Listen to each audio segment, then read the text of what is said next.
In today's video, I'll teach you guys how you can add commentary on your FC Mobile. So after you've just turned on your FC Mobile, what you'll need to do is tap on the edit option, that is the settings option on the top right.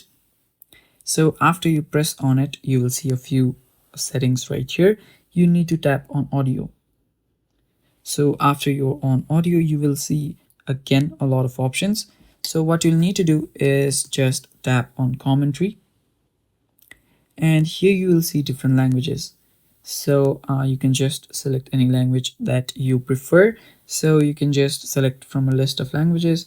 So let's say I'm just going to do English. So just tap on download. You can allow download via network too.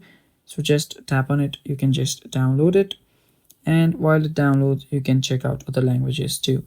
So after it downloads, you will get the delete option too. If you don't want it later on, you can just tap on delete, confirm it, and that's that. So that's really simple, guys. That is how you add commentary on your FC Mobile. Thank you for watching. That is all for the video. Stay tuned for more, and bye bye.